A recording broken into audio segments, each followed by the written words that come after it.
Ma'am Elvira, ito na po ang medalya nyo. Ayokong tanggapin ang galing sa nakaw. Sa gitna ng entablado ng graduation dito sa Baguio, tila huminto ang pagtibok ng puso ko. Ang gintong medalya na dapat ay simbolo ng 30 taon kong dangal bilang guro at prinsipal, ngayon ay naging isang pirasong lason sa loob ng aking palad. Ang malamig na hangin ng hapon na humahaplos sa mga puno ng pino sa paligid ng Burnham Park ay tila naging kasing talim ng mga salita ni Jojo, ang pinakamahirap ngunit pinakamatalinong estudyante sa batch na ito. Tumingala ako.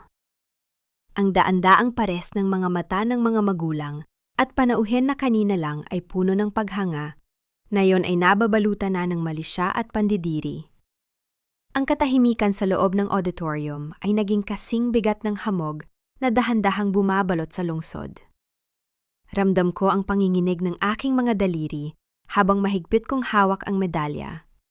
Ang bawat kislap nito ay tila nanunumbat sa aking pagkatao. Napalingon ako sa unang hanay ng mga upuan sa ibaba ng entablado.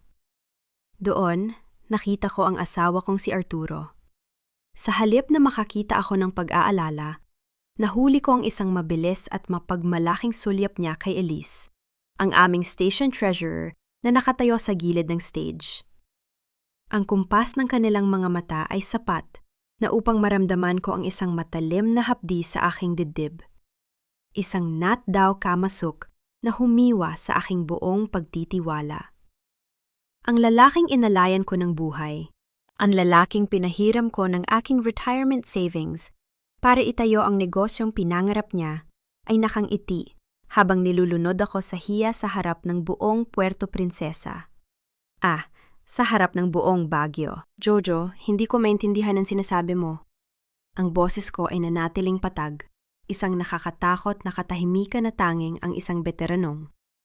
Prinsipal lamang ang makakapagpanatili sa gitna ng unos. Maari mo ba itong ipaliwanag? Hindi sumagot ang bata. Yumuko lamang siya at mabilis na bumaba ng entablado, iniiwan akong nakatayo doon, mag-isa at tila isang kriminal na hinatulan ng walang paglilitis. Ang mga bulong-bulungan sa paligid ay naging parang mga bubuyog na dahan-dahang sumasakal sa aking pandinig. Kawatan pala siya! Ginamit ang pera ng scholarship para sa sariling luho. Hindi ko akalaing si Ma'am Elvira pa ang gagawa nito. Bago pa man ako makahinga ng malalim, humakbang paakyat ng stage si Ginoong Rodriguez, ang Pangulo ng Parents Teachers Association. Hindi siya lumapit upang makipagkamay. Sa halip, iniabot niya sa akin ang isang puting sobre na may opisyal na tatak ng Division Office. Ma'am Elvira, ito ang pormal na kautusan mula sa board. Ang boses ni Ginoong Rodriguez ay malamig at walang bahid ng respeto. You are officially suspended, effective immediately. Hanggat hindi natatapos ang investigasyon sa nawawalang pondo ng Elvira Salcedo Scholarship Fund, hindi ka maaring tumapak sa paaralang ito. Naramdaman ko ang tuyong tunog ng papel sa aking kamay. Tumingin ako kay Gabriel, ang aking anak, na nakatayo sa hanay ng mga guro. Inasahan kong tatayo siya para ipagtanggol ako. Inasahan kong titingnan niya ako ng may paniniwala. Ngunit iniiwas niya ang kanyang paningin. Ang kanyang balikat ay nakayuko. Ang kanyang muka ay maputla. Sa sandaling iyon, ang sakit ay hindi na lamang nanggaling sa pagkakanulo ng asawa, kundi sa katahimikan ng sariling dugo. Dahan-dahan kong itinupi ang sobre at inilagay sa loob ng aking bag. Hindi ako umiyak. Hindi ako nagmakaawa. Sa loob ng 3 dekada, itinuro ko sa mga batang ito na ang katotohanan ay hindi sumisigaw. Ito ay nananatiling nakatayo kahit anong bagyo ang dumating. Humakbang ako patungo sa dulo ng entablado. Bawat yabag ng aking sapatos sa sahig na kahoy ay tila isang pormal na pamamaalam sa mundong binuo ko ng may katapatan. Nang makababa ako, sinalubong ako ni Arturo. Humawak siya sa aking braso, pilit na ipinapakita sa mga tao na siya ay isang nag-aalalang asawa. Ngunit ang kanyang hawak ay mahigpit. Tila isang tanika lang nagbabala. Honey, let's go. Dito ka muna sa bahay. Ako na ang bahalang mag-ayos nito kay Elise. Bulong ni Arturo. Inilapik niya ang kanyang muka sa aking tainga, sapat na upang maramdaman ko ang lamig ng kanyang hininga na may amoy ng kape at dumi. Pirmahan mo na ang deed of sale ng bahay bukas, Elvira. Yun lang ang tanging paraan para mabayaran natin ang nawalang pondo at para hindi ko na kailangang ilabas ang mga dokumentong pirmado ni Gabriel. Ayaw mo namang makitang mabulok sa kulungan ang kaisa-isa nating anak dahil sa pagkakamali mo, di ba? Nanigas ang buong pagkatao ko.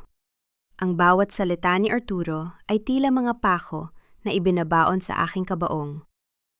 Ginamit niya ang katinuan ng kanyang asawa at ang kinabukasan ng kanyang anak bilang pain para sa kanyang kasakiman. Ang kumpanya ng mga estudyanteng multo na kanyang binuo ay nagkaroon na ng mukha. Ang mukha ng aking sariling pamilya. Tinitigan ko si Arturo ng diretso sa kanyang mga mata. Isang malalim at tin lang na anino ang gumuhit sa aking paningin.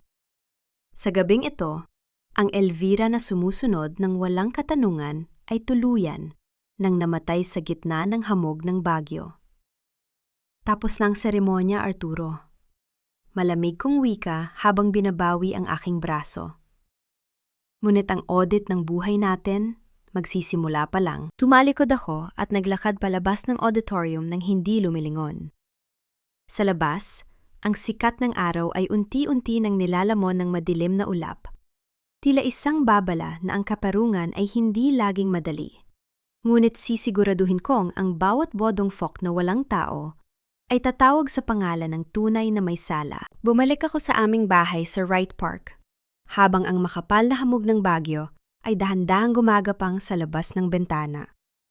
Ngunit sa loob ng tahanang ito, mas nararamdaman ko ang lamig na tila yelo na dumadaloy sa aking mga ugat.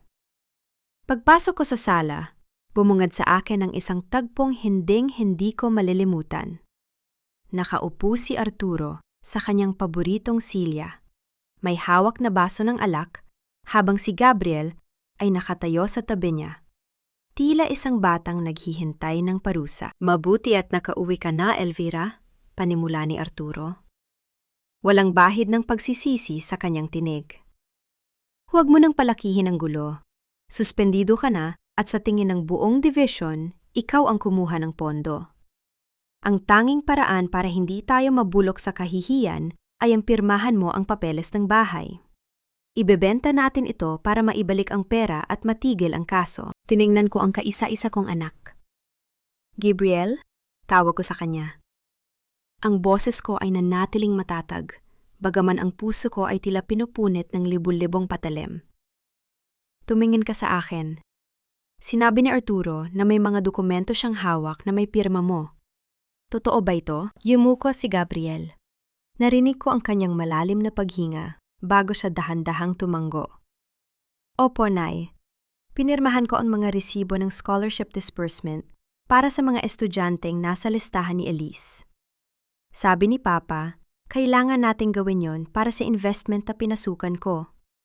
Sabi niya, ikaw naman ang may hawak ng pondo, kaya walang magiging problema. Nanigas ang aking buong pagkatao.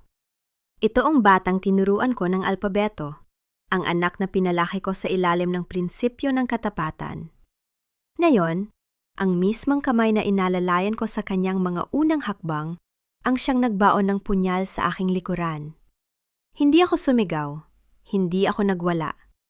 Sa halip, naramdaman ko ang isang marahas na katinuan, isang internal awakening na tila ba ang bawat hibla ng aking pagmamahal sa kanila ay biglang naging abo. Alam niyo bang walang nakatala na mga estudyanteng iyon sa master list ng registrar?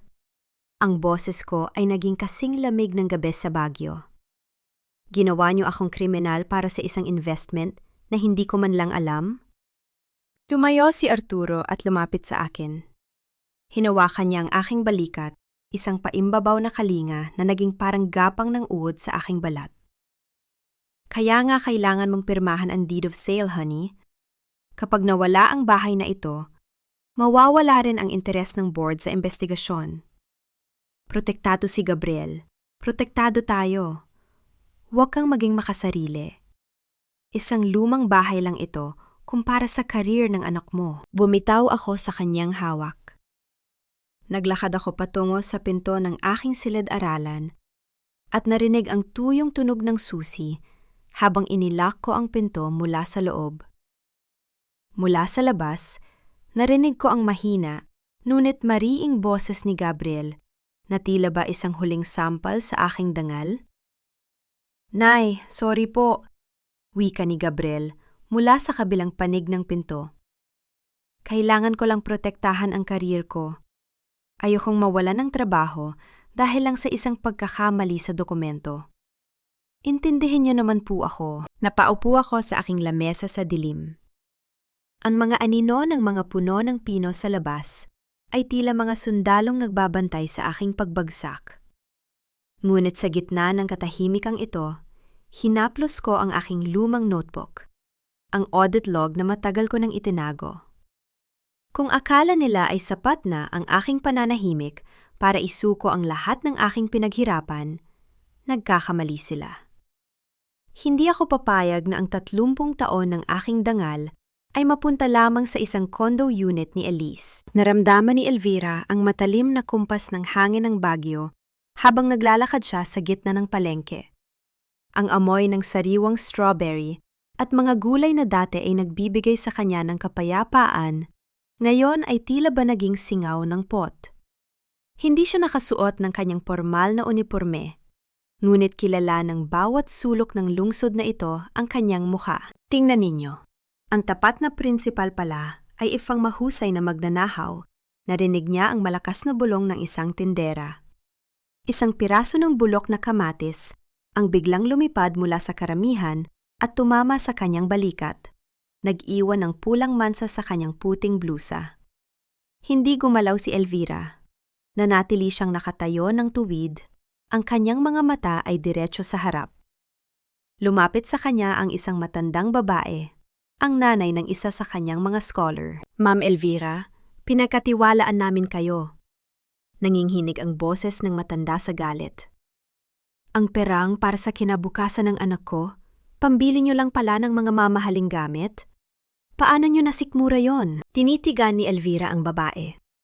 Gusto niyang sabihin, wala siyang kinuha. Gusto niyang ipaliwanag na siya rin ay biktima. Ngunit alam niyang sa gitna ng publikhiya, ang katuwiran ay walang saysay kung walang ebidensya. Ang kanyang katahimikan ay naging kasing lamig ng yelo. Hindi niya pinunasan ang mansa sa kanyang damit. Hinayaan niya itong manatili doon bilang paalaala ng bawat taong kailangan niyang pagbayarin sa huli. Pag-uwi niya sa bahay, sinalubong siya ng bango ng isang mamahaling pabango na hindi kanya. Sa loob ng kanyang sala, nakaupo si Elise sa kanyang paboritong sofa. Tila ba siya na ang bagong reyna ng tahanang iyon? Nakasuot ang dalaga ng isang matikas na Amerikana at may bitbit na bag na ang halaga ay katumbas ng 6 na buwang sahod ng isang guro. "Ma'am Elvira, napadalaw lang po ako para tingnan ang kalagayan niyo," wika ni Elise. Ang kanyang boses ay puno ng paimbabaw na kalinga na dahan-dahang napapalitan ng pangungutya. "I'm so sorry for what happened at the graduation. Sabi ko naman kay Arturo, kailangan nating dahan-dahanin ang transition para hindi ka mabigla. If you only signed the papers earlier, hindi sana humantong sa ganito." Hindi sumagot si Elvira. Naglakad siya patungo sa lamesa at kinuha ang kanyang panulat. Sa ilalim ng kanyang blanko na ekspresyon, mabilis niyang itinatala sa kanyang isipan ang bawat detalye ng suot ni Elise. Ang tatak ng bag, ang bagong relo, ang mamahaling sapatos. Kinakalkula niya ang bawat sentimo na ninakaw mula sa mga batang nagugutom sa Baguio. Ang bawat salita ni Elise na naglalayong hiyain siya ay naging panggatong lamang sa kanyang nagbabagang determinasyon. "Don't worry about Gabriel, ma'am." Pagpapatuloy ni Elise habang hinahaplos ang kanyang bagong ayos na buhok. "Sinasabihan ko si Arturo na huwag masyadong maging mahigpit sa kanya. After all, he's like a brother to me. Protektado ang posisyon niya sa division, basta't makikipagtulungan kayo sa amin." Pumasok si Arturo sa sala. Ang kanyang muka ay tila ba walang anumang bahid ng pamilyang sinisira niya. Tiningnan niya ang dumi sa damit ni Elvira at ang kanyang mga mata ay napuno ng pandidire sa halip na awa. "See, Elvira, this is what happens when you're stubborn," maringwi ka ni Arturo. "Pinagtatawanan ka na ng buong lungsod. You are becoming a liability to my reputation and Gabriel's future." Sabi ni Elise, baka daw sa tindi ng stress mo ay kung ano pa ang magawa mo sa amin sa gabi habang natutulog kami. Walang babala na binuhat ni Arturo ang mga maleta ni Elvira mula sa itaas ng hagdan at marahas na inihagis ang mga ito sa sahig ng pasilyo.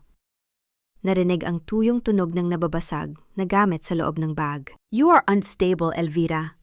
Ang boses ni Arturo ay walang bahid ng emosyon, kasing lamig ng sementong inaapakan nila. "Hindi naligtas na magkasama tayo sa isang kwarto? Simula ngayon, doon ka na matulog sa dating maid's room sa likod, malapit sa storage. Huwag kang lalabas doon hanggat hindi mo pinipirmahan ang deed of sale ng bahay na ito. This is for everyone's safety." Initigan ni Elvira ang kanyang mga gamit na nakakalat sa sahig. Nakita niya ang kanyang lumang yearbook na bumukas. Ipinapakita ang kanyang larawan noong bata pa siya, puno ng pangarap at katinuan. Hindi siya kumibo nang hawakan siya ni Arturo sa braso at kaladkarin patungo sa maliit at madilim na silid sa likod ng bahay. Narinig ni Elvira ang tuyong tunog ng susi na umiikot sa labas ng pinto ng storage room. Ikinulong siya ng kanyang sariling asawa sa loob ng kanyang sariling bahay. Sa gitna ng dilim, naramdaman niya ang panginginig ng kanyang mga kamay. Hindi dahil sa takot, kundi dahil sa matinding puot na handa ng sumabog.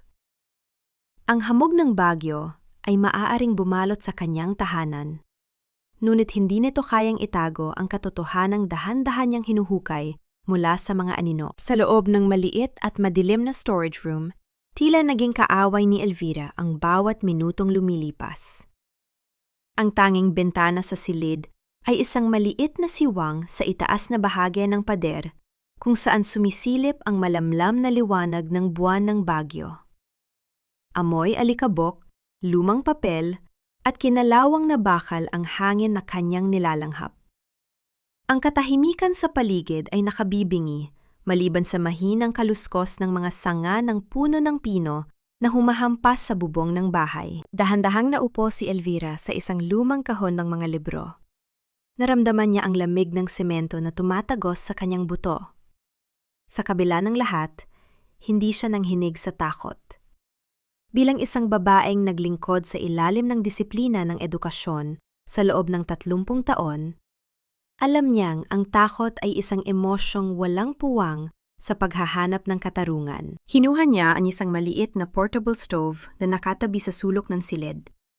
Isang gamit na naiwan doon mula noong huling camping ng kumpanya. Nagpakulo siya ng kaunting tubig at nagtimpla ng kape. Ang bango ng kapeng barako ay dahan-dahang pumuno sa maliit na espasyo. Tila ba nagbibigay ng kaunting init sa kanyang nanglalamig na pagkatao. Habang hinihigop niya ang mapait na inumin, nahagip ng kanyang paningin ang isang lumang kwadro ng larawan na nakapatong sa ibabaw ng sira-sirang cabinet. Dito ko naranasan ang isang sandali ng matinding pighati. Inabot ko ang larawan at pinunasan ang alikabok sa salamin nito.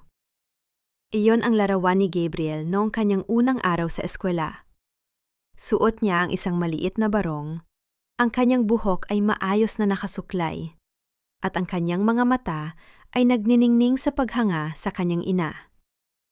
Sa larawang iyon, si Gabriel ay tila isang anghel na walang bahid ng dumi. Ngunit ang batang iyon na tinuruan kong magsulat ng kanyang sariling pangalan ay siya ring batang gumamit ng panulat na iyon upang lagdaan ang aking kamatayan bilang isang guro. Ang hapdi ng pagkakanulo ng kaisa-isang anak ay mas matindi pa kaysa sa anumang sipayong idinulot ni Arturo. Hindi ko hinayaang kumatak ang aking luha sa larawan. Sa halip, maingat ko itong ibinalik sa cabinet at kinuha ang aking maliit na notebook at panulat mula sa aking bag. Nagsimula na ang aking audit. Sa loob ng 30 taon, ang mga numero at record ang naging katuwang ko sa pagpapatakbo ng paaralan. Alam ko ang bawat galaw ng pondo, ang bawat pirma, at ang bawat butas. Sa ilalim ng aandap-andap na liwanag ng kanyang flashlight, sinimula ni Elvira na itala ang 20 pangalan ng mga estudyanteng nakatanggap ng scholarship ayon sa ulat ni Elise. Cabusao, Michael. Dacalan, Sarah. Estacio, Benji. Pabulong niyang binabasa ang mga pangalan habang pilit na inaalala ang bawat mukha ng mga bata sa kanyang paaralan.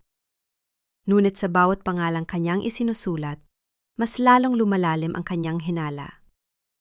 Bilang prinsipal, kilala niya ang halos lahat ng kanyang mga mag-aaral, lalo na ang mga nasa ilalim ng kanyang sariling scholarship fund. Ngunit ang 20 pangalang ito ay tila mga anino lamang.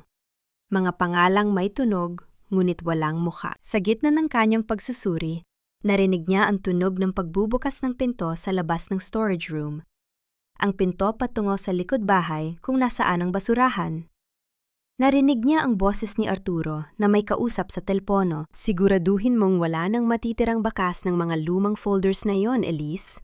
Mariing wika ni Arturo. Itapon mo na ang lahat ng records ng batch 2018.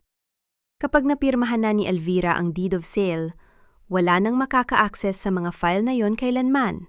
Malinis ang lahat. Narinig ni Elvira ang malakas na pagbagsak ng isang itim na supot ng basura sa labas, bago muling bumalik ang katahimikan. Naghihintay siya ng ilang minuto hanggang sa masigurong nakapasok na muli si Arturo sa loob ng mansyon. Gamit ang isang maliit na siwang sa pinto ng storage room, sinubukan niyang abutin ang supot ng basura na itinapon ni Arturo sa tulong ng isang mahabang kawad ng sampayan. Dahan-dahan niyang hinila ang supot hanggang sa makapasok ito sa loob ng silid. Mabilis niyang binuksan ang plastik. Sa loob nito ay mga nagkalat na resibo, mga sirang dokumento, at isang lumang notebook na may takeb na kulay asul. Nanlamig ang mga kamay ni Elvira nang buklatin niya ang notebook.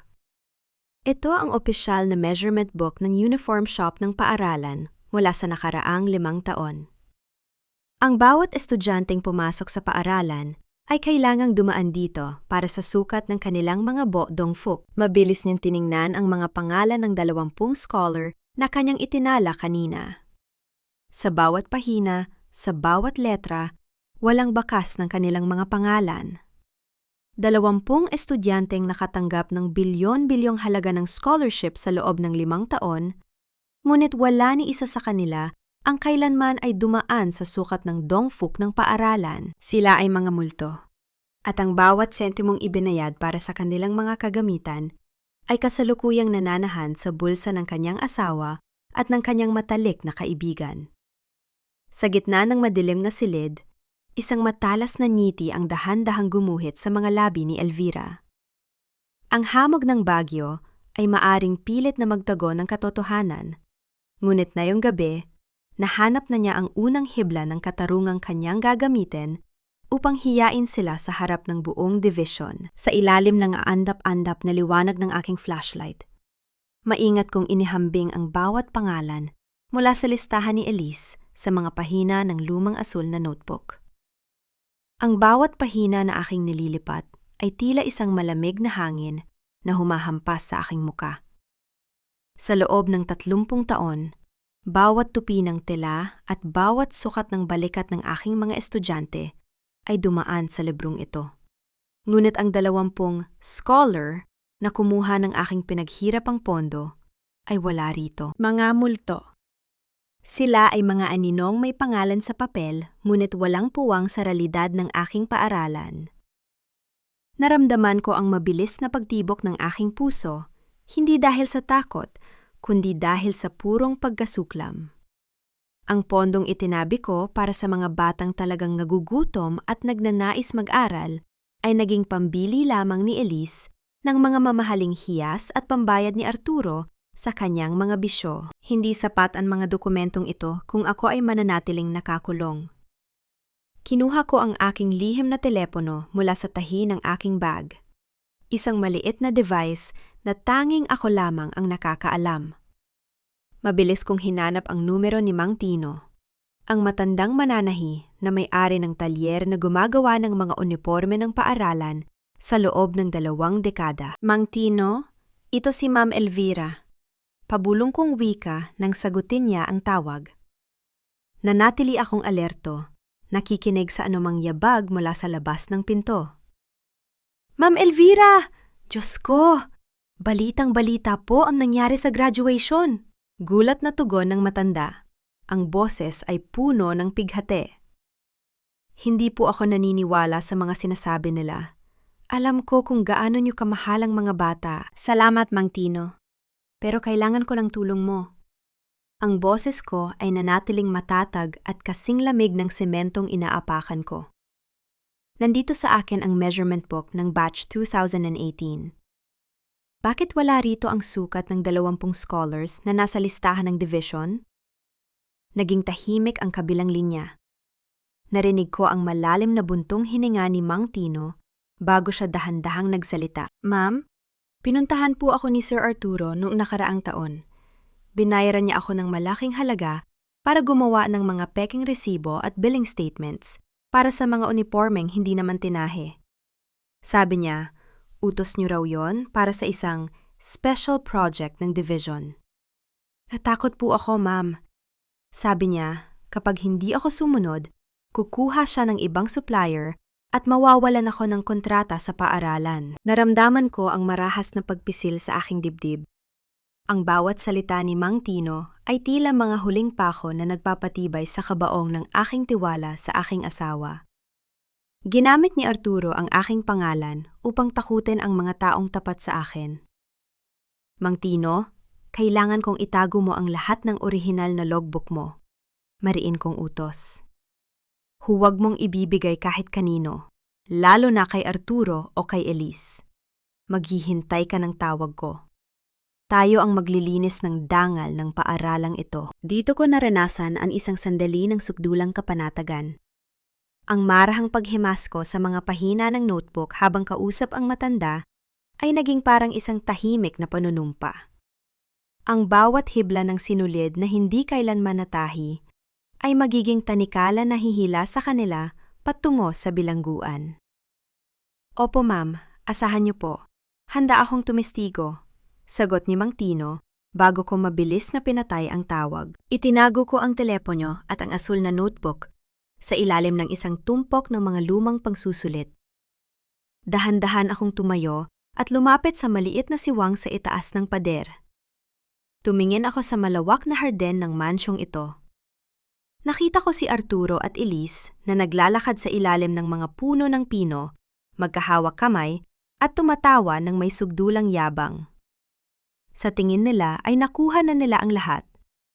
Akala nila ay sapat na ang ikulong ako rito upang mapatahimik ang katotohanan. Ngunit ang hindi nila alam, ang bawat dokumentong itinapon nila ay naging sandata ko na. Ang bawat estudyanteng multo na kanilang inimbento ay kasalukuyan ng bumabangon upang hilingin ang katarungan. Napatigil ako nang marinig ang tunog ng papalapit na mga yabag sa pasilyo. Narinig ko ang kalansing ng mga susi at ang mabigat na hininga ng taong nasa labas ng aking pinto. Ang boses ni Gabriel ang bumasag sa katahimikan ng storage room. Nay, alam kong gising ka pa. Mahina at nanginghinig na wika ng aking anak. May dala akong pagkain. Pero Nay, pakiusap. Pirmahan mo na yung papers na gusto ni Papa bukas. Ayoko nang makita kang naghihirap dito. Isipin mo naman ako, Nay. Masisira ang record ko kapag natuloy ang investigasyon. Tinitigan ko ang pinto ng may malamig na paningin. Ang aking sariling anak ay mas nag-aalala sa kanyang record kaysa sa dangal ng kanyang ina. Gabriel, ang kumpanya ng mga kasinungalingan ay laging guguho. Malamig kong sagot. Sapat na upang manginig ang kabilang panig ng pinto.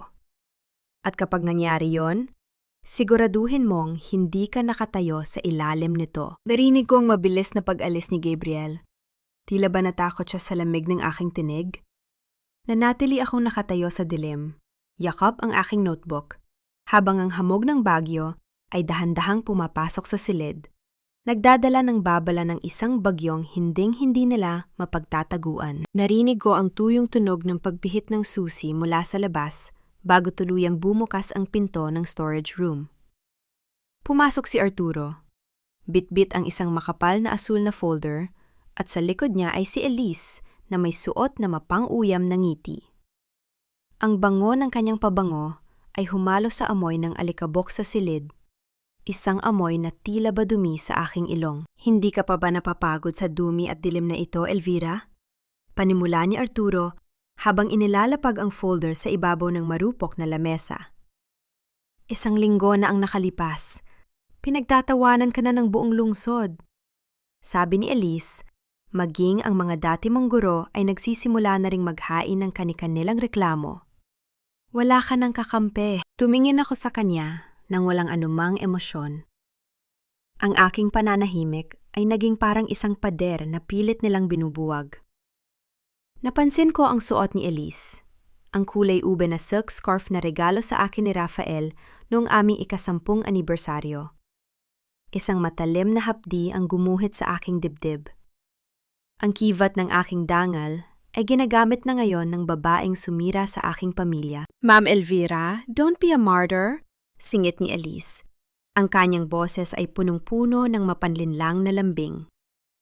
Pirmahan mo na itong deed of sale. Isipin mo si Gabriel. Kaninang umaga, nakatanggap siya ng pormal na sulat mula sa division.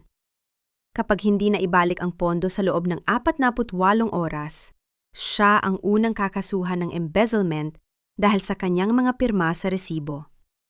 Gusto mo bang makita ang anak mo na nakaposas? Dito ko naranasan ang isang marahas na pagpigil sa aking sarili. Hinawakan ko ng mahigpit ang aking mga hita sa ilalim ng lamesa upang pigilan ang panginginig ng aking mga daliri. Hindi dahil sa takot, kundi dahil sa matinding poot na tila asidong sumusunog sa aking sikmura. Ginaslight nila ako gamit ang kaligtasan ng anak ko. Ang anak na sila rin naman ang sadyang nagligaw sa maling landas. Gabriel is a grown man, Arturo. Ang boses ko ay nanatiling patag, kasing lamig ng sementong inaapakan ko. Kung nagkamali siya, kailangan niyang harapin ang batas. Pero ang bahay na ito, hinding-hindi ko ibibigay ang huling bastyon ng dangan ng aking mga magulang para sa inyong kasakiman. Lumapit sa akin si Arturo at marahas na hinawakan ng aking balikat. Inilapit niya ang kanyang muka sa akin, sapat na upang maamoy ko ang alak sa kanyang hininga. Huwag mo akong subukan, Elvira. Sabi ni Elise, may mga kumpanya silang kakilala na handang bumili ng bahay na ito sa kahit anong presyo. Kapag hindi ka pumirma bago sumapit ang Biyernes, sisiguraduhin kong hindi lang trabaho ang mawawala kay Gabriel. Ipapalabas kong siya ang utak ng lahat at ikaw ang kanyang kasabwat. Sabay kayong mabubulok sa kulungan. Tinitigan ko si Arturo ng diretso sa kanyang mga mata. Nakita ko ang kanyang desperasyon sa likod ng kanyang galit. Pinagpapawisan siya ng malamig sa kanyang noo. Isang maliit na detalye na tila ba isang bitak sa kanyang maskara ng kapangyarihan. Friday, Elvira. Maring wika ni Arturo habang mabilis na tumatalikod. Yon ang huling deadline mo.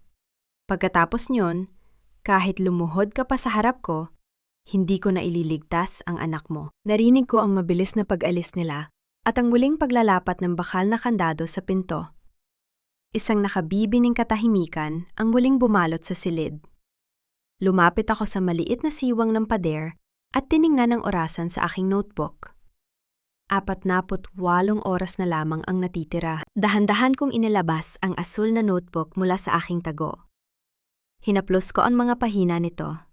Ang bawat pangalan ng estudyanteng multo ay naging parang mga sundalo na naghihintay ng aking hudyat.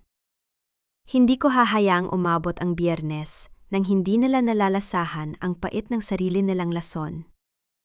Biglang umalingaw-ngaw ang banayad na panginginig ng aking lihim na telepono mula sa tahi ng aking bag. Kinuha ko ito at binasa ang mensahe mula kay Mang Tino. Ma'am Elvira, nakuha ko na po ang mga orihinal na resibo ng batch 2018. Pero ma'am, may isang bagay po kayong kailanang makita. May isa pang pangalan sa listahan ng mga nakatanggap ng extra allowance mula sa kumpanya ni Elise. Isang pangalan na hinding-hindi nyo inaasahan. Tinitigan ko ang screen ng telepono habang ang bawat titik ng mensahe ni Mang Tino ay dahan-dahang nagpabilis sa tibok ng aking puso. Ang laro ay naging mas malalim pa kaysa sa aking inaakala, at ang lihim na ito ang maaaring maging huling pako sa kabaong ng pamilya Montemayor. Ng pamilya ni Arturo. Sa ilalim ng balabal na makapal na hamog sa Baguio, dahan-dahan kong pinihit ang sirang kandado ng storage room na sadyang hindi ko ipinaayos noong nakaraang taon. Akala ni Arturo ay sapat nang ikulong ako sa 4 na sulok ng dilim. Ngunit nakalimutan niyang ako ang nagplano ng bawat siwang ng bahay na ito. Humakbang ako palabas sa madilim na pasilyo. Ang bawat yabag ng aking mga paa ay tila babulong ng isang multo na naglalakad sa sarili niyang tahanan. Narinig ko ang ugong ng makina ng sasakyan ni Arturo sa labas. Mabilis akong sumunod. Suot ang aking itim na trench coat na dahan-dahang lumalamon sa aking bulto sa gitna ng sungmu. Hindi ako natatakot sa dilim. Mas takot ako sa katotohanang baka mamatay akong, hindi man nang nalilinis ang aking pangalan. Sa tulong ni Mang Nestor na naghihintay sa kanto, gamit ang kanyang lumang jeepney, sinundan namin ang sasakyan ni Arturo hanggang sa makarating kami sa isang marangyang condominium malapit sa Session Road. Dito po sila madalas pumunta, ma'am. Mahinang bulong ni Mang Nestor. Ang kanyang boses ay puno ng pighate para sa akin. Dumingala ako. Ang gusaling iyon ay nagniningning sa gitna ng gabi. Isang simbolo ng karangyaan na itinayo sa ibabaw ng mga pangarap ng mga batang ninakawan nila ng scholarship. Nakita ko si Arturo na bumaba ng sasakyan. May dalang isang bote ng mamahaling alak. Sa lobby, sinalubong siya ni Elise. Kitang-kita ko ang kanilang pagyayakapan. Ang kislap ng mga mata ni Elise na tila ba nakuha na niya ang kaisa-isang hiyas na kailanman ay hindi magiging kanya. Dahan-dahan akong lumapit sa gilid ng entrance. Pinanood ko si Arturo habang tinitipa ang security code sa pinto ng elevator. Nanigas ang aking buong pagkatao nang makita ko ang mga numero. Ang security code ay ang petsa ng aking kaarawan. Isang matalim na uyam ang gumuhit sa aking mga labi. Ginamit niya ang bawat bahagi ng aking buhay upang buuin ang kanilang lihim na mundo. Dito ko naranasan ang isang sandali ng matinding pagkamulat. Tumayo ako sa ilalim ng malamig na sungmu, ang aking hininga ay nagiging usok sa hangin. Tinitigan ko ang bintana ng penthouse sa itaas kung saan sumindi ang ilaw. Ang init ng kanilang pagtataksil ay direktang nagmumula sa lamig ng aking sakripisyo. Ngunit hindi ako nanginig. Ang bawat segundo ng kanilang kaligayahan ay naging barya sa aking palad na gagamitin ko upang bayaran ang kanilang pinal na hatol. Inilabas ko ang aking lihim na telepono at mabilis na kinuhanan ng litrato ang kanilang pagpasok. Kasabay nito, muli kong binasa ang mensahe ni Mang Tino. Ang pangalang binanggit niya ay si Ginoong Rodriguez, ang pangulo ng PTA na nag-abot sa akin ng suspension order sa graduation. Si Rodriguez ay tumanggap ng extra allowance na nagkakahalaga ng 2 milyong piso upang madaliin ang pagpapatalsik sa akin. Isang matalas na ngiti ang sumilay sa aking muka. Ang division office ay hindi lang pala nagkamali, sila ay sadyang nilaso ng pera ni Arturo. Akmang tatalikod na ako upang bumalik sa sasakyan ni Mang Nestor nang biglang bumukas ang pinto ng lobby. Lumabas si Arturo upang salubungin ang isang panauhin. Nanlamig ang aking dugo nang makilala ko ang bulto ng lalaking papasok. Suot nito ang kanyang pormal na Amerikana, hawak ang isang makapal na folder. Si Ginoong Rodriguez. Nakahanda na ang lahat, Arturo. Narinig kong wika ni Rodriguez. Ang boses ay umaalingaw-ngaw sa tahimik na kalsada. Bukas sa tea party, pipirmahan na ni Elvira ang bahay. Kapag nangyari yon, wala na siyang magagawa kahit lumapit pa siya sa ombudsman. Tapos na ang laban. Narinig ko ang malakas na tawa ni Arturo. Isang tawang tila ba asidong ibinubuhos sa aking kaluluwa. Tinitigan ko silang tatlo mula sa anino. Ang asawa ko, ang kanyang kabit, at ang opisyal na dapat ay nagtatanggol sa mga bata. Sila ay isang kumpanya ng mga buwetre na naghahanda para sa isang huling piging. Ngunit hindi nila alam Ang tea party na kanilang inaasahan ay hindi magiging isang pagsuko. Ito ay magiging isang formal na pagbitay sa kanilang mga maskara. Bumalik ako sa loob ng storage room, bago pa man magliwanag ang kalangitan ng Baguio. Ang bawat hakbang ko sa pasilyo ay tila paglalakad sa ibabaw ng manipis na yelo. Ngunit ang aking isipan ay nanatiling gising at kasing talim ng isang bagong hasang patalim.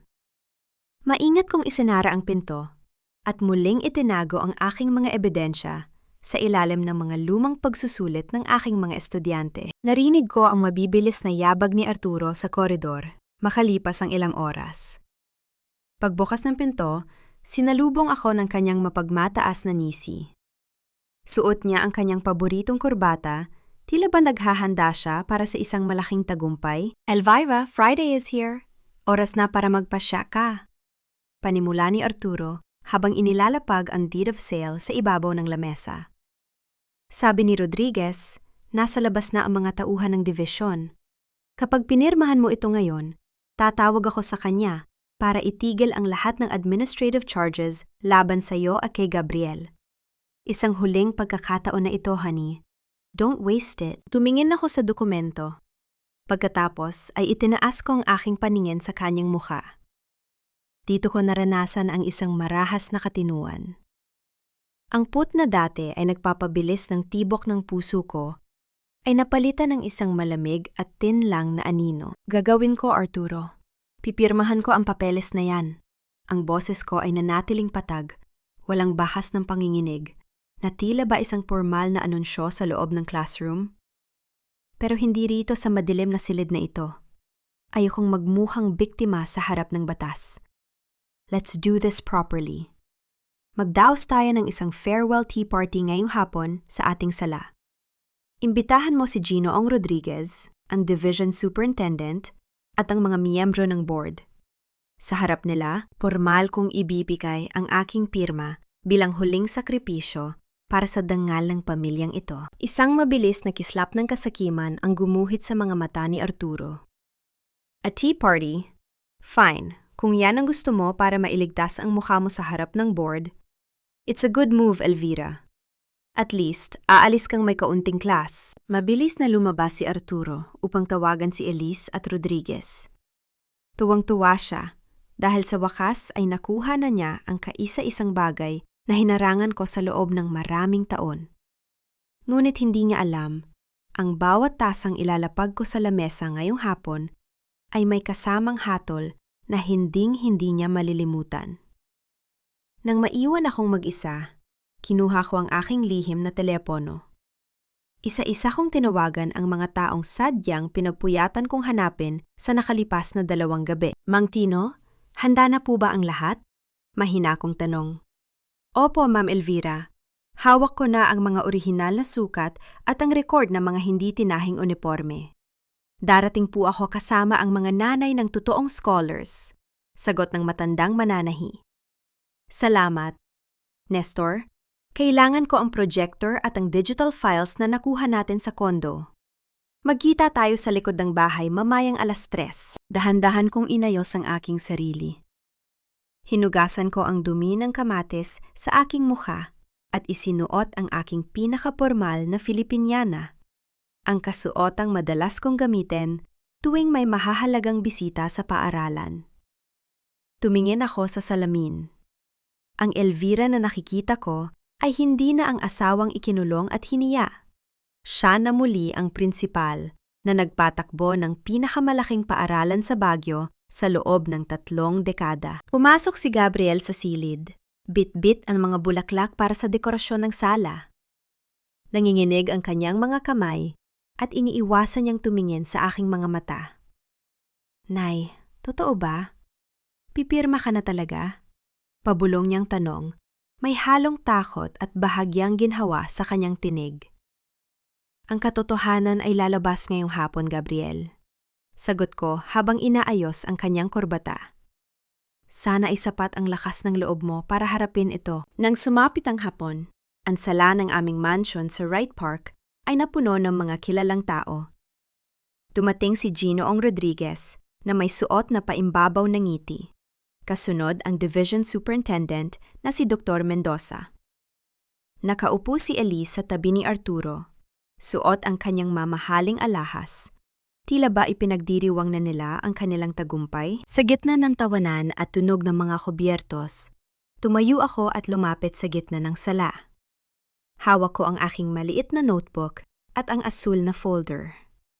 Ang bawat yabag ng aking sapatos ay umalingaw-ngaw sa tahimik na silid nang huminto ang lahat upang makinig. Maraming salamat sa inyong pagdating, panimula ko. Ang aking boses ay naging parang kulob na nagpatahimik sa buong paligid. Narito tayo upang tapusin ang usapin tungkol sa Elvira Salcedo Scholarship Fund. Arturo wants me to sign the papers to protect our son's career and our family's honor. Pinuksan ko ang asul na folder, ngunit sa halip na pirmahan ang deed of sale, inilabas ko ang listahan ng 20 estudyanteng multo. Ngunit bago ko idikit ang tinta sa papel, nais ko munang ipakilala sa inyo ang mga batang tumanggap ng aking pinaghirapang pondo. Pagpapatuloy ko habang tinititigan ang biglang nanigas na mukha ni Arturo at Elise. Dito ko naranasan ang sukdulang kapanatagan ng katarungan. Mabilis na nanginginig ang aking telepono sa bulsa. Hudyat na nakapasok na si Mang Nestor sa sistem ng ating smart TV sa sala. Isang mensahe ang ipinadala ko sa lahat ng mga miyembro ng board na naroroon. Isang imbitasyong hinding-hindi nila maaaring tanggihan. Ang katotohanan ay hindi laging madaling lunukin, lalo na kung ito ay kasing pait ng mga lason na ipinakain nyo sa akin sa loob ng 1 linggo. Ngunit na yung hapon, sa harap ng division, sisiguraduhin kong ang bawat sentimong ninakaw nyo ay magkakaroon ng boses. Isang matalas na ngiti ang sumilay sa aking mukha nang makita ko ang mabilis na paglamlam ng liwanag sa labas, tila ba sumasabay ang kalikasan sa ganting salakay na aking binuo sa loob ng dilim. Nabalot ng isang nakabibinging katahimikan ang buong sala ng aming mansyon sa Wright Park. Sa ilalim ko nagkikislap ang chandelier, ang bawat hininga ng mga miyembro ng board at ng division superintendent ay tila naging hamog na dahan-dahang lumalamig. Nakatayo ako sa gitna, suot ang aking pinakapormal na Filipiniana, hawak ang aking maliit na notebook na tila ba ito ang aking set ng banal na kasulatan. Tumingin ako kay Arturo. Kasalukuyan siyang nakaupo sa tabi ni Elise. Ang kanyang kamay ay mahigpit na nakahawak sa baso ng alak. Nakita ko ang mabilis na pagtaas-baba ng kanyang balikat. Sa kabilang panig naman, si Elise ay pilit na itinatago ang kanyang pang-inyinig sa pamamagitan ng pag-aayos ng kanyang mamahaling kuwentas. Ang kuwentas na alam kong binili gamit ang perang para sana sa mga batang nangangarap. Dr. Mendoza, mga kagalang-galang na miyembro ng board, panimula ko. Ang aking boses ay nanatiling patag, kasing lamig ng hangin sa labas ng mansyon, ngunit bawat salita ay may bigat ng 30 taon ng aking integridad. Sinabi sa akin ni Arturo na ang pirma ko sa deed of sale ng bahay na ito ang magliligtas sa aming pamilya mula sa kahihiyan. Sinabi niya na ang pag-amin ko sa pagnanakaw ng pondo ay ang tanging paraan upang manatiling malinis ang record ng anak naming si Gabriel. Narinig ang marahang paglapat ng mga kutsara at tinidor sa mga platito nang huminto ang lahat sa pagkain. Tinitigan ko ang division superintendent ng diretso sa kanyang mga mata. Ngunit bago ko tuluyang iwan ang division, nais ko munang gawin ang huli kong opisyal na tungkulin bilang prinsipal. Ang magsagawa ng huling audit sa harap ninyong lahat.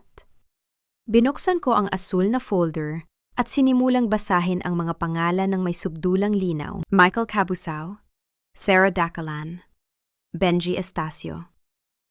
Huminto ako sandali at itinuro ang hanay ng 20 bakanting upuan na sadyang ipinalagay ko sa gilid ng sala. Sila ang mga scholars na ayang sa record ni Elise ay tumanggap ng tig 50,000 piso nitong nakaraang buwan. Sadyang nag-iwan ako ng mga bakanting upuan para sa kanila ngayong hapon. Ngunit Dr. Mendoza, bakit sa loob ng 3 oras nating pagtitipon, walang sinumang tumayo upang occupies ang mga upuang yan? Elvira, tama na ang gramang ito. Pasigaw na singit ni Arturo habang mabilis na tumatayo. Nanginginig ang kanyang boses sa tindi ng panik. Nagiging emosyonal ka na naman? Your Honor, pasensya na po. Ang asawa ko ay hindi na talaga matatag ang katinuan. Hindi ko siya nilingon. Ipinagpatuloy ko ang aking pagsasalita. Ang kumpas ng aking kamay ay nanatiling matatag.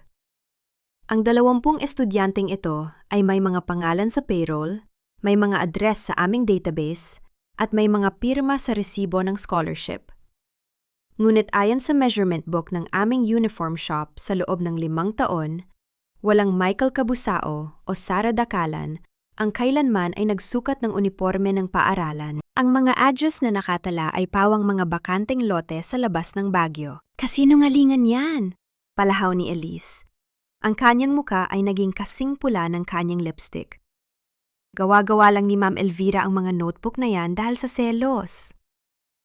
Dito ko naranasan ang isang sandali ng subdulang kapanatagan. Sa halip na sumagot ng pasigaw, dahan-dahan kong kinuha ang remote control mula sa aking bulsa at pinindot ang button. Ang dambuhalang smart TV sa aming sala ay biglang sumindi. Tumambad sa screen ang isang malinaw na video. Hindi ito ang mga edited na clips ni Tess Cabral. Ito ay ang orihinal na CCTV footage mula sa talyer ni Mang Tino. Kitang-kita ang mukha ni Arturo at Elise habang iniaabot ang isang makapal na sobre sa matandang mananahi. Kasunod ng pagpunit nila sa mga orihinal na resibo ng batch 2018. Narinig ang malakas na pagbagsak ng baso ni Arturo sa sahig nang mabitawan niya ito sa tindi ng gulat. Ang tunog ng nababasag na kristal ay umalingaw-ngaw sa buong sala. Tila ba, hudyat ng tuluyang pagguho ng kanilang mundo. Hindi lang yan, pagpapatuloy ko habang inililipat ang slide sa screen. Ipinakita ko ang mga screenshot ng security logs mula sa penthouse condo sa Session Road. Ang bawat pagpasok at paglabas ni Arturo at Elise, gamit ang security code na ang petsa ay ang aking kaarawan. Ang perang dapat ay pambayad sa matrikula ng mga mahihirap na bata, ay ginamit upang itayo ang inyong lihim na palasyo. Napatingin ako kay Ginoong Rodriguez, ang pangulo ng PTA, na ngayon ay pilit na nagtatago sa likod ng kanyang tasa. At ikaw, Ginoong Rodriguez, magkanong halaga ng iyong pananahimik? Sapat na ba ang 2 milyong pisong pumasok sa iyong account noong gabi bago mo ibinigay sa akin ang suspension order? Nawala ng kulay ang mukha ni Rodriguez. Ang buong board ay nagsimulang mag-ingay sa tindi ng galit at pagkadismaya. Si Dr. Mendoza ay tumayo ng may matigas na paninindigan. Ang kanyang mukha ay nababalot ng matinding pot sa makitang kataksilan. Bumigay ang mga tuhod ni Arturo. Napaluhod siya sa gitna ng sala, nanginginig ang buong katawan habang pinagmamasdan ang kanyang sariling mukha sa screen na kasalukuyang nagbubunyag ng kanyang krimen. Tinitigan ko siya mula sa aking kinatatayuan. Ang lalaking inakala kong katuwang ko sa pagtanda ay ngayon ay isa lamang maliit na figura ng kasakiman. Lumingon ako kay Gabriel na nakatayo sa may pinto. Ang kanyang mga mata ay nanlalaki sa tindi ng kahihiyan. Handa na ako para sa huling hampas, ang twist na tuluyang puputol sa tanikala ng aming pagkakasala. Gabriel? Mahina ngunit mariin kong tawag sa aking anak. Narito ang Division Superintendent. Oras na para magpasya ka kung sino ang tunay mong pamilya. Ang ama mong ginalit ang iyong katinuan o ang katotohanang itinuro ko sa iyo noong bata ka pa. Narinig ang marahas na paghikbi ni Gabriel na nagsimulang umalingaw-ngaw sa tahimik na mansyon habang ang hamog ng Baguio ay patuloy na pumapasok sa mga siwang ng bintana. Tila ba naghuhugas sa bawat dumi ng gabing ito. Nanginginig ang mga kamay ni Arturo habang pilit niyang inaagaw ang atensyon ng lahat mula sa dambuhalang screen. Sa kanyang desperasyon, itinuro niya ang aming anak na si Gabriel na tila ba ito ang huling salbabida sa gitna ng lumulubog niyang barko. Hindi ko alam ang tungkol sa mga dokumentong yan. Si Gabriel ang gumawa ng audit. Siya ang pumirma sa mga resibo, palahaw ni Arturo. Ang kanyang boses ay pumiyok sa tindi ng panik. Dr. Mendoza, Biktima rin ako rito. Ginamit ng anak ko ang pangalan ko para sa kanyang mga illegal na investment. Si Gabriel ang dapat ninyong arestuhin. Naramdaman ko ang marahas na pagkabigla ng buong silid. Maging si Elise ay dahan-dahang lumayo kay Arturo. Tila ba natatakot siyang mahila sa apoy ng kasinungalingan ng lalaking kanyang minahal? Tinitigan ko ang aking anak. Nakita ko ang sukdulang pighati sa mga mata ni Gabriel, ang sakit ng isang anak na ginawang panangga ng sariling ama upang makatakas sa batas. Dito ko naranasan ang isang malamig na pagpapasya. Inilabas ko ang aking telepono at pinindot ang huling recording na nakuha ko mula sa lihim na recorder sa loob ng aming master bedroom noong nakaraang gabi. Umalingaw-ngaw ang boses ni Arturo sa buong sala, malinaw at walang pagdududa. Huwag kang mag-alala, Elise. Narinig ng buong board ang mayabang na tinig ni Arturo. Yung mga dokumentong pinapirmahan ko kay Gabriel, sapat na iyon para siya ang madiin kapag nagkaroon ng audit. Masyadong mahina ang loob ng batang iyon. Susunod lang siya sa lahat ng sasabihin ko. Kapag nabenta nga natin ang bahay ni Elvira, lilipad na tayo patungong Canada at hahayaan nating sila ang sumagot sa division. Isang nakakabinging katahimikan ang muling bumalot sa mansyon. Si Gabriel ay dahan-dahang napaluhod sa gitna ng sala. Ang kanyang mga balikat ay nayayanig sa matinding paghikbi. Sa harap ng lahat, dahan-dahan siyang gumapang patungo sa aking paanan at hinawakan ang laylayan ng aking Filipiniana. Nay, patawarin niyo po ako. Pagsamu ni Gabriel sa gitna ng kanyang iyak. Nabulag ako. Akala ko pinoprotektahan ni Papa ang pamilya natin. Inutusan niya akong pirmahan ang lahat ng iyon dahil ang sabi niya ay para sa pondo ng iyong gamutan.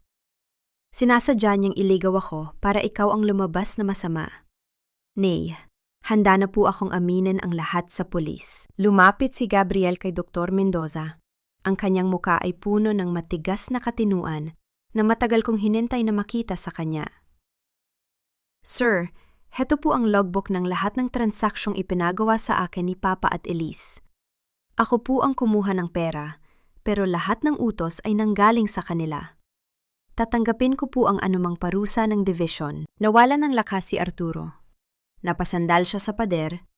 Ang kanyang muka ay naging kasing putla ng hamog sa labas. Si Elise naman ay pilit na tumatakbo patungo sa pinto. Ngunit mabilis siyang hinarangan ng mga gwardiya ng division. Narinig ang tuyong tunog ng pagpihit ng sapatos sa sahig na semento sa labas ng mansyon. Pagkabukas ng pinto, pumasok ang 3 opisyal ng pulisya ng Baguio. Hawak ng kapitan ang opisyal na warrant of arrest na mabilis na nakuha ni Cata Villaseñor sa tulong ng ombudsman.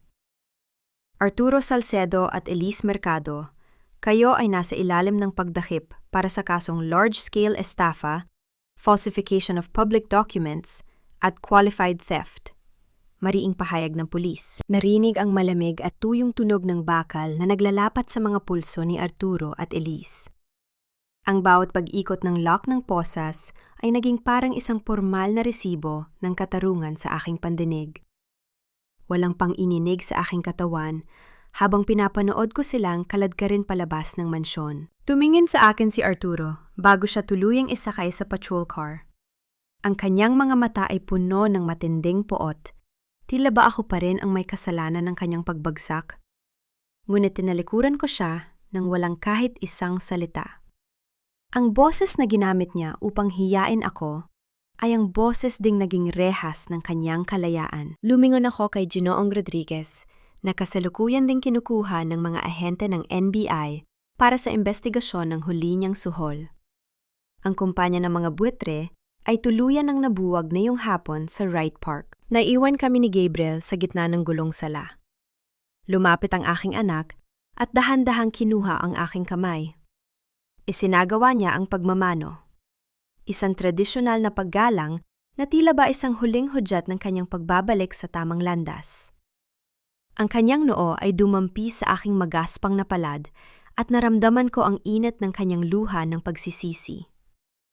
Nay, hindi ko alam kung paano niyo pa ako mapapatawad, bulong ni Gabriel. Ang kapatawaran ay may kaukulang sakripisyo, Gabriel. Malamig, ngunit may bahid ng pag-asa kung tugon habang binabawi ang aking kamay. Haharapin mo ang administrative case mo. Magbabayad ka sa division. At pagkatapos nyon, saka tayo muling mag-uusap bilang mag-ina. Lumabas ako sa balkonahin ng mansyon. Tumingala ako sa kalangitan ng Baguio. Ang hamog ay dahan-dahan nang napapalitan ng unang sinag ng araw pagkatapos ng bagyo. Ang 30 taon ng aking dangal ay muli ng malinis. Hindi dahil sa itinago ko ang dumi, kundi dahil nagkaroon ako ng lakas na ilantad ang katotohanan, kahit ang sarili kong dugo ang maging kabayaran nito. Ang bawat bodong fok na walang tao ay mayroon na ngayong tinig, at ang tinig na yon ay sumisigaw ng tagumpay. Malamig ang umaga sa Wright Park, ngunit sa unang pagkakataon sa loob ng maraming linggo, ang hanging humahaplos sa aking muka ay hindi na amoy alikabok ng storage room. Amoy pino na ito, malinis at sariwa. Tila ba dinala ng sungmu ang lahat ng dumi ng nakaraang gabi. Nakatayo ako sa gitna ng aking opisina sa paaralan sa huling pagkakataon. Maingat kong iniligpit ang aking mga personal na gamit, ang aking paboritong tasa, ang maliit na estatwa ng agila na simbolo ng aming division, at ang orihinal na notebook na naging sandata ko sa gitna ng dilim. Ang bawat sulok ng silid na ito ay naging saksi sa aking bawat puyat at pangarap para sa mga bata. Ngunit alam ko, sa kabila ng aking pagkapanalo, kailangan ko ng bitawan ng posisyong ito upang bigyang daan ang isang bagong simula. Narinig ko ang marahang paggatok sa pinto. Pumasok si Gabriel. Suot niya ang kanyang simpleng polo, ngunit wala na ang kislap ng kanyang lisensya sa kanyang dibdib. Hawak niya ang isang formal na dokumento mula sa division office. Nay, mahina niyang tawag. Inilapag niya ang papel sa aking lamesa. Ito na po ang formal na hatol ng board. Suspindido po ako ng 1 taon ng walang sahod, at inutusan po akong ibalik ang bawat sentimo ng extra allowance na pumasok sa account ko. Tatanggapin ko po ito ng buong puso. Tinitigan ko ang aking anak. Naramdaman ko ang marahang pagkirot ng aking puso, ngunit hindi ko hinayaang makita niya ang aking panghihina. Bilang isang ina, gusto ko siyang yakapin at sabihing magiging maayos din ang lahat. Ngunit bilang isang guro, alam kong ang pinakamahalagang aral na maibibigay ko sa kanya ngayon ay ang pananagutan. Ang 1 taon ay mabilis na lilipas, Gabriel. Patagong wika habang ipinagpapatuloy ang pag-iimpake. Ngunit ang mansa sa iyong integridad ay nangangailangan ng habambuhay na paglilinis. Gamitin mo ang panahong ito upang mahanap muli ang taong itinayo ko sa gitna ng katapatan. Nay, aalis na po ba talaga kayo sa bahay? Tanong ni Gabriel. Ang kanyang boses ay puno ng pangungulila. Ang bahay na iyon ay puno ng mga multo ng pagkakanulo ng iyong ama. Sagot ko habang isinasara ang aking huling kahon. Ibebenta ko na ang mansyon. Gagamitin ko ang pera upang mabayaran ng buo ang lahat ng nawalang pondo sa scholarship fund. Hindi ko hahayaang may isang bata na hindi makapagtapos dahil sa kasakiman ng pamilyang ito. Pagkatapos nyon, lilipat ako sa isang maliit na bahay sa labas ng lungsod. Dumating ang kinatawan ng kumpanya ni Mang Tino, dala ang mga bagong sukat at totoong mga buwituang para sa mga tunay na scholars ng paaralan. Dito ko naranasan ang isang malalim na pakiramdam ng katarungan. Ang marahang paghimas ko sa mga bagong bodong fuk na ngayon ay meron ng mga totoong bata na magsusuot, ay naging parang isang banal na pagpapala. Ang bawat hibla ng tela ay tila nagpapatunay na ang dangal ay hindi kailanman tuluyang mawawala basta't may isang taong handang lumaban para rito. Naglakad kami ni Gabriel palabas ng gate ng paaralan. Sa labas, nakita ko si Mang Nestor na naghihintay sa kanyang jeepney. Nakita ko rin ang ilang mga magulang at guro na dati ay tumalikod sa akin. Nakayuko silang lahat, pilit na humihingi ng tawad sa pamamagitan ng kanilang mga mata. Tumango lamang ako ng bahagya, bilang tanda ng pagtanggap. Ngunit hindi ako huminto upang makipag-usap. Ang aking hiya ay nawala na. Ngunit ang aking ranzoy ay mananatiling matatag. Sumakay ako sa jeepney ni Mang Nestor. Lumingon ako sa huling pagkakataon sa gusali ng paaralan na naging buhay ko sa loob ng 30 taon. Narinig ko ang tunog ng bell na naghuhudyat ng pagsisimula ng klase. Isang himig na kailanman ay hindi ko makakalimutan. Dahan-dahang umandar ang sasakyan. Mula sa likuran ng jeepney, nakita ko ang bulto ni Gabriel na nakatayo sa gitna ng kalsada sa ilalim ng buhos ng ulan. Nakatingin siya sa palayong sasakyan. Ang kanyang balikat ay nakayuko. Tila ba ngayon lamang niya ganap na naramdaman ang bigat ng kanyang bawat maling desisyon. Hindi ko siya nilingon ng pabalik. Ang bawat yabag ng aking pag-alis ay tila pagpunit sa huling pahina ng aking nakaraan. Ang kalsada ng Baguio ay nababalutan muli ng makapal na hamog. Ngunit sa pagkakataong ito, hindi na ako naliligaw. Alam ko na, ang daan patungo sa aking sariling kalayaan. 1 taon ang mabilis na lumipas mula nang huling lumapat ang aking mga paa sa entablado ng division office. Ngayon, nakaupo ako sa beranda ng aking bagong munting tahanan sa gilid ng isang tahimik na burol sa labas ng lungsod ng Baguio. Ang hanging humahaplos sa aking mukha ay amoy sariwang pino at basa pa ng hamog ng umaga. Malayo na ako sa ingay ng Wright Park. Malayo sa bawat yabag na nagpapaalala ng pagkakanulo ng nakaraan. Dito ko itinayo ang Bantay Dangal, isang maliit na non-profit organization na nagbibigay ng libreng audit at monitoring para sa mga scholarship funds ng mga pampublikong paaralan. Ang aking lumang notebook ay hindi na lamang talaan ng mga pagkakamali. Ito na ngayon ang naging pundasyon ng aking bagong misyon. Ang tiyakin na wala ng bata ang ninanakawan ng pangarap ng zansu kasakiman ng iba. Tinanong ako ni Dr. Mendoza sa kanyang huling pagbisita kung pinatawad ko na ba sila. Numiti ako ng bahagya habang pinapanood ang makapal na swing moon na dahan-dahang naglalaho sa sinag ng araw. Ang pagpapatawad ay hindi ang pagpili na bumalik sa dating sakit. Ito ay ang pagpapasya na huwag nang hayaang masunog ang iyong kinabukasan sa galit ng kahapon. Si Arturo at Elise ay nananatili pa rin sa loob ng bilangguan. Binabayaran ang bawat sentimong ninakaw nila sa dangal ng aking pangalan. Nabalitaan kong madalas magpadala ng mga sulat si Arturo, humihingi ng tulong at pagkakataon. Ngunit ang bawat sobrang puti na dumarating ay walang alinlangan kong inilalagay sa ibabaw ng marahang liyab ng aking fireplace, hanggang sa maging abo na lamang ang mga ito na tinatangay ng hangin. At si Gabriel? Nagpupunta siya rito tuwing Sabado. Dala ang mga sariwang gulay at mga librong kailangan ng aking mga tinutulungan. Hindi ko siya pinatawad ng mabilisan.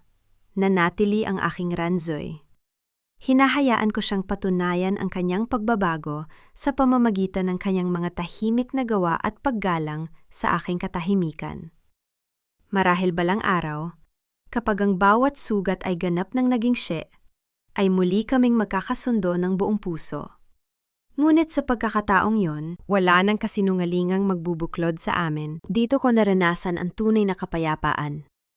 Ang marahang paghimas ko sa aking gintong panulat na wala nang isinusulat na mga wad na pangalan, kundi ang mga pangarap ng mga totoong bata, ay naging parang isang banal na pagpapala. Ang aking katinuan at ang kislap ng aking integridad ay akin ang muling pag-aarya ng buong buo. Tiningnan ko ang linte ng aking camera sa aking isipan, upang itanim ang huling aral para sa lahat ng mga nanay at guro na nakikinig. Ang dangal ay hindi isang medalya na isinasabit sa leeg. Ito ay ang lakas na tumayo ng tuwid kahit ang sarili mong dugo ang humihila sa iyo pababa. Huwag ninyong hayaang ang inyong utang na loob o pag-ibig ang maging dahilan upang kayo ay tuluyang tapakan. Tumayo kayo ng may pananagutan dahil sa dulo ng bawat bagyo ang katotohanan ang kaisa-isang boses na mananatiling naririnig. Yumakap ang init ng araw sa aking balikat habang ang tunay na katahimikan ng Baguio ay tuluyan ng bumabalot sa aking bagong simula. Wala nang multo sa mga silid-aralan. Ako ay ganap ng malaya.